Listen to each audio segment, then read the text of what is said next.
Most people think heart attacks announce themselves. Chest pain, the left arm going numb, a dramatic collapse. That's what the movies show. That's what most people expect. But after the age of 60, the most dangerous cardiac events are often the silent ones, the ones that develop gradually while you sleep.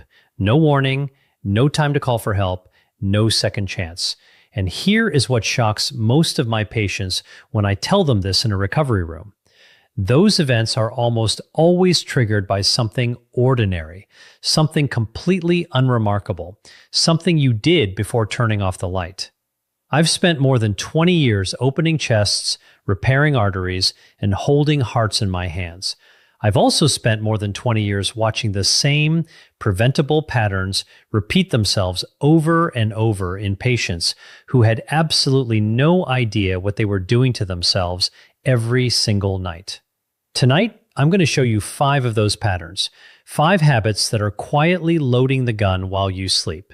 Then I'll show you exactly how to unload it, one simple evening at a time. Stay with me. What you learn in the next few minutes may be the most important thing you hear this year. Here's something most people don't know.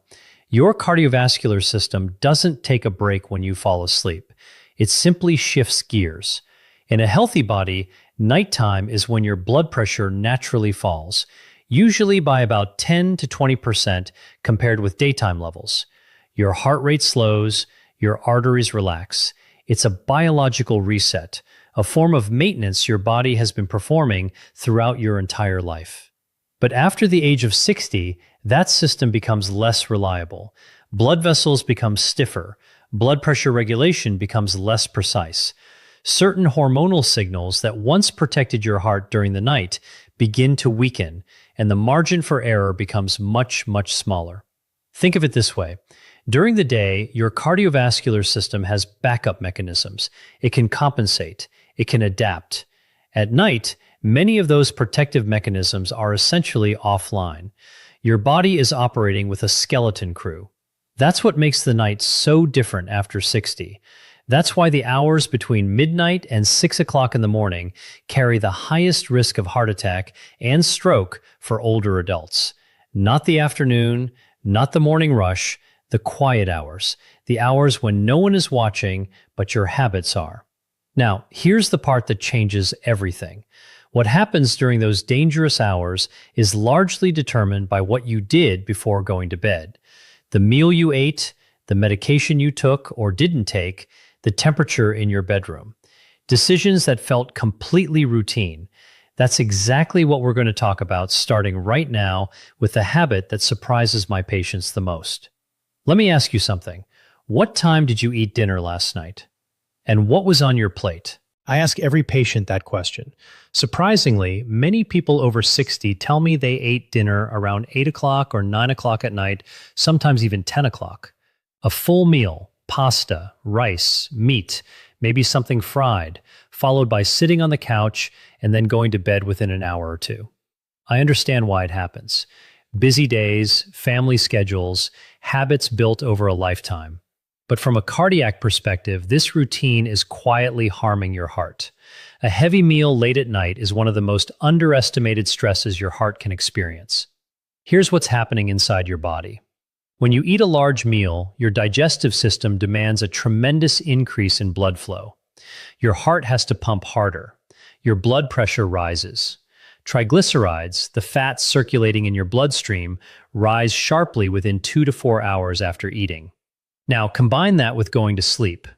Your body expects the evening to be a period of winding down, not an all-hands cardiovascular emergency.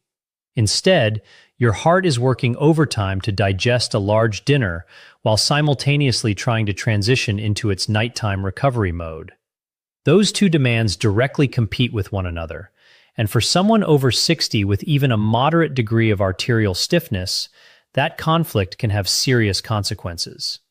Studies have consistently shown that eating within 2 to 3 hours before bedtime is associated with elevated nighttime blood pressure, a higher incidence of acid reflux that can mimic or even trigger cardiac symptoms, and an increased risk of cardiovascular events during sleep.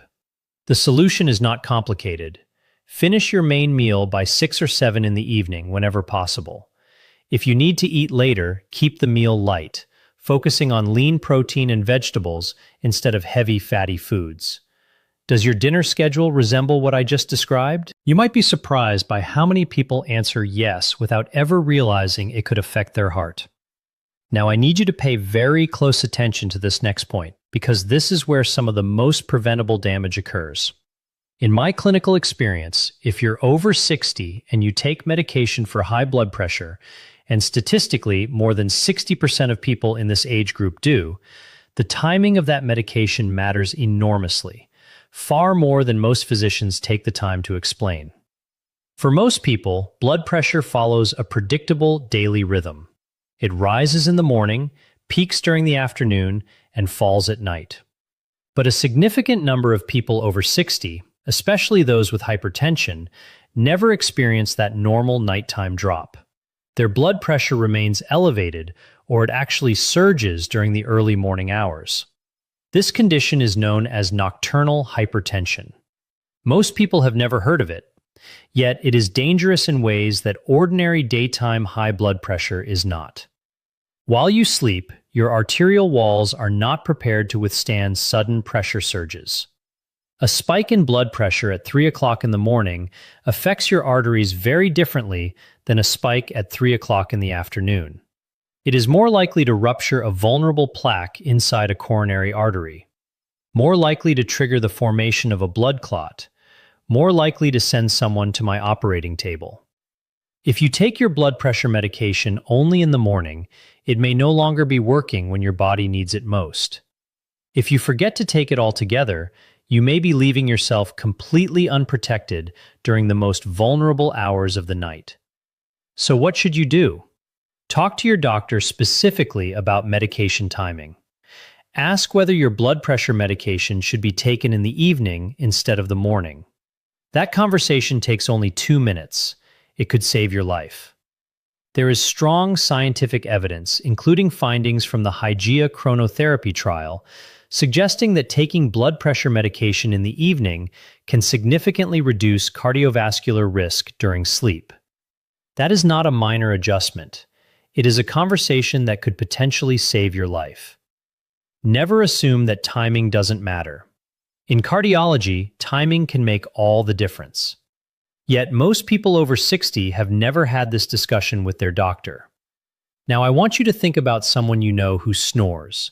Maybe it's your spouse, maybe it's one of your parents, or maybe it's you. That loud, irregular rumbling sound during the night. Most people dismiss it as an annoyance, something to joke about, something that earns an elbow from a partner in bed. I treat it as a warning sign of heart disease until proven otherwise.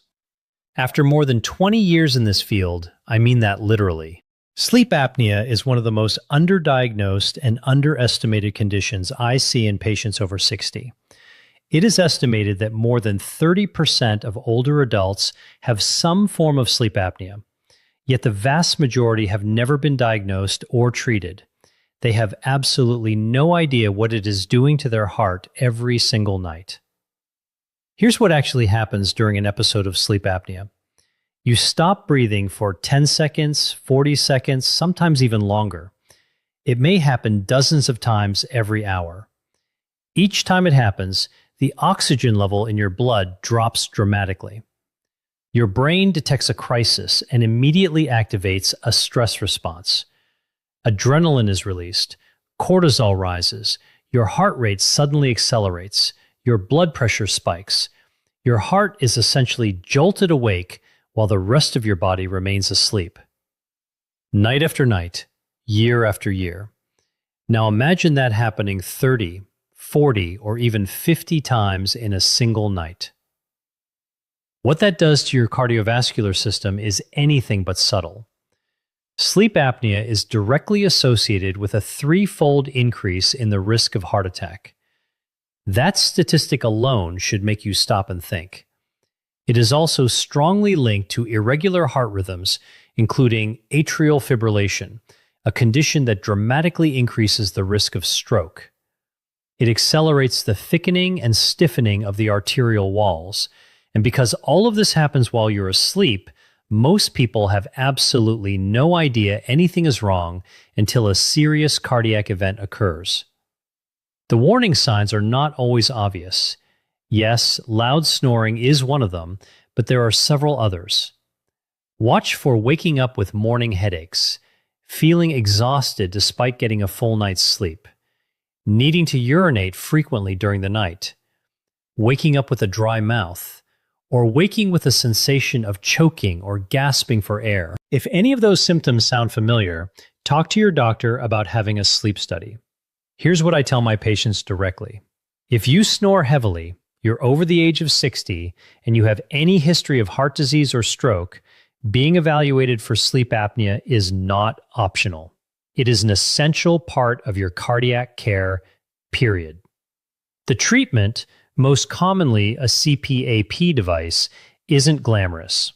I know that. But the scientific evidence regarding its benefits for heart health is remarkable. Patients who consistently use CPAP therapy experience measurable reductions in blood pressure, lower rates of atrial fibrillation, and significantly reduced cardiovascular risk. One device, one habit, enormous protection. Does anyone in your household snore? Has anyone ever told you that you stop breathing while you're asleep? Think carefully before you move on from this one. Now, let's talk about another habit that is driven by perfectly logical thinking, and that's exactly why it's so easy to overlook. Many people over the age of 60 intentionally reduce how much they drink in the evening. The reason makes complete sense.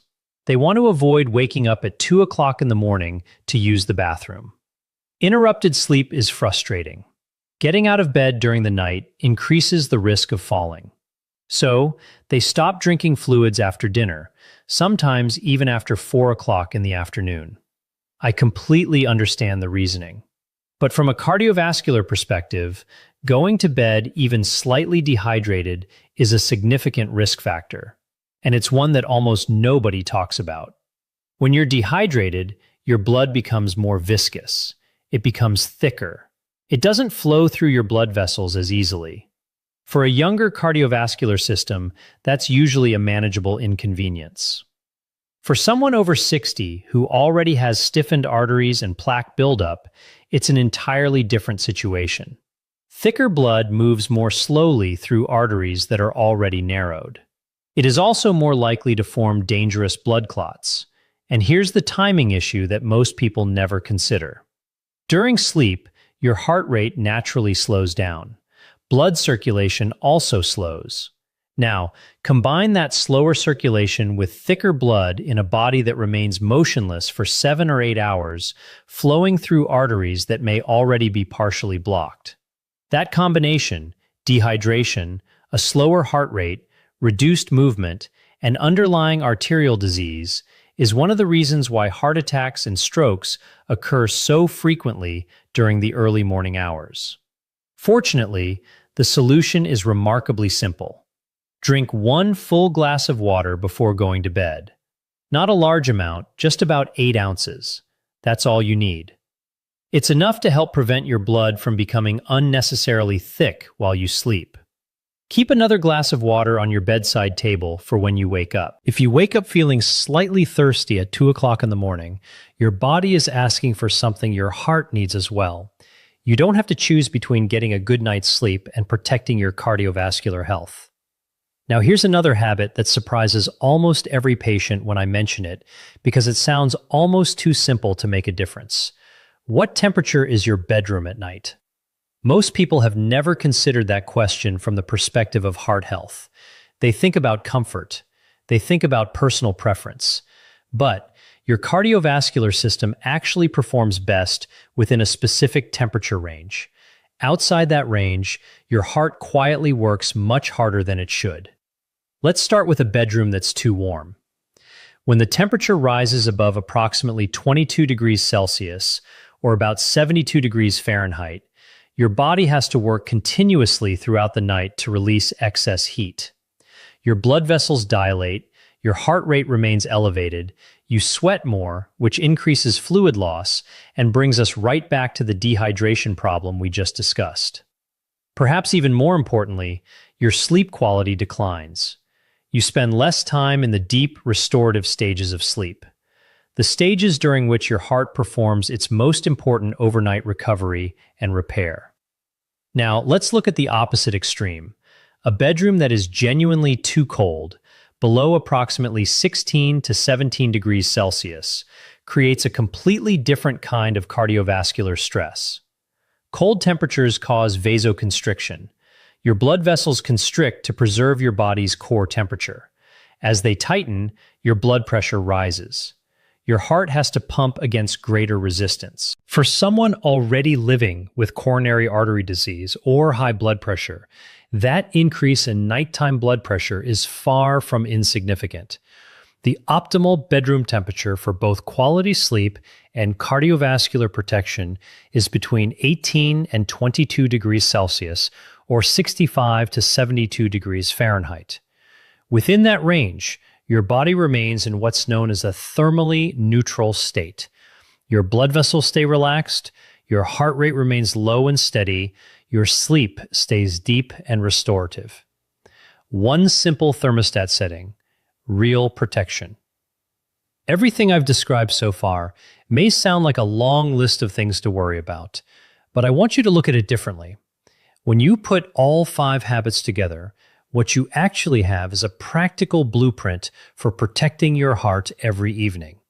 I call it the heart's safe evening routine. It fits easily into everyday life without requiring dramatic lifestyle changes. Here's what it looks like. Between 6 o'clock and 7 o'clock in the evening, eat your main meal.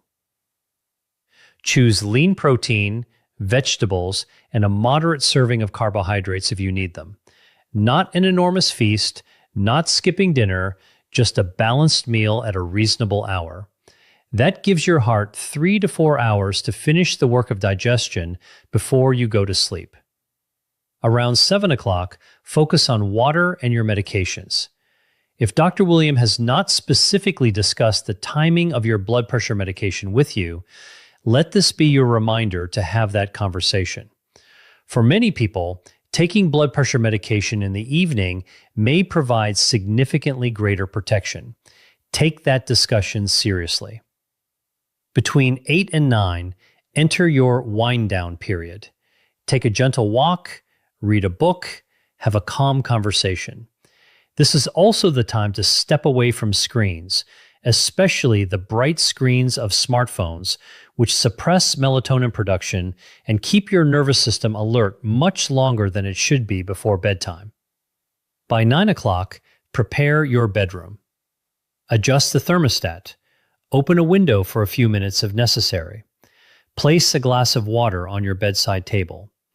These tasks take less than 90 seconds, but they matter. By 10 o'clock, you should be in bed. And here's one final detail that costs absolutely nothing. If you snore, or if someone has told you that you stop breathing while you sleep, try sleeping on your side instead of your back. Sleeping on your back can dramatically worsen airway obstruction. Simply changing your sleeping position can significantly reduce episodes of sleep apnea while you arrange for a formal medical evaluation. Dinner by 7, water and medications around 7, a calm evening until 9, your bedroom prepared by 9, in bed by 10, sleeping on your side. The question is never whether this routine works. The scientific evidence is clear that it does. The real question is whether you will actually follow it. And that's a question only you can answer. Now I'd like to speak to you honestly for a moment, not as a content creator, but as a surgeon. I have stood beside an operating table at 3 o'clock in the morning, holding a heart that had stopped because a blood clot formed overnight inside a narrowed coronary artery. I've spoken with families sitting in hospital waiting rooms at dawn, families who had no idea anything was wrong when they wished their loved one goodnight just a few hours earlier. I have read autopsy reports on people who had been planning their grandchildren's birthday parties only a week before. And in case after case, the contributing factors were not mysterious. They were a late dinner, a missed blood pressure pill, a bedroom that was too warm, a body that quietly became dehydrated, an airway that had been collapsing silently for years while everyone assumed the snoring was harmless. These are not rare or exotic risk factors. They are simply the background noise of millions of ordinary evenings. But that background noise, repeated night after night, year after year, can eventually become the heart attack that no one saw coming because no one knew where to look. Here's the greatest lesson more than 20 years in the operating room has taught me. Most of the hearts I've had to repair did not fail because of bad luck. They failed because of missing information. Information the patient simply never received. Now you have that information. The question is what you'll do with it tonight. Not next week, not after your next medical appointment, tonight. So let's bring everything together. 5 habits, 5 solutions. I want you to leave this video with a clear action plan, not simply a vague sense of concern. First, finish your main meal by 6 or 7 in the evening. No extreme diet, just a sensible dinner at a sensible hour. Second, speak with your doctor about the timing of your blood pressure medication. Specifically ask whether taking it in the evening would be appropriate for you. That single conversation could become the most important medical discussion you have this year. Third, if you snore, wake up feeling exhausted, or if anyone has ever told you that you stop breathing while sleeping, get evaluated for sleep apnea.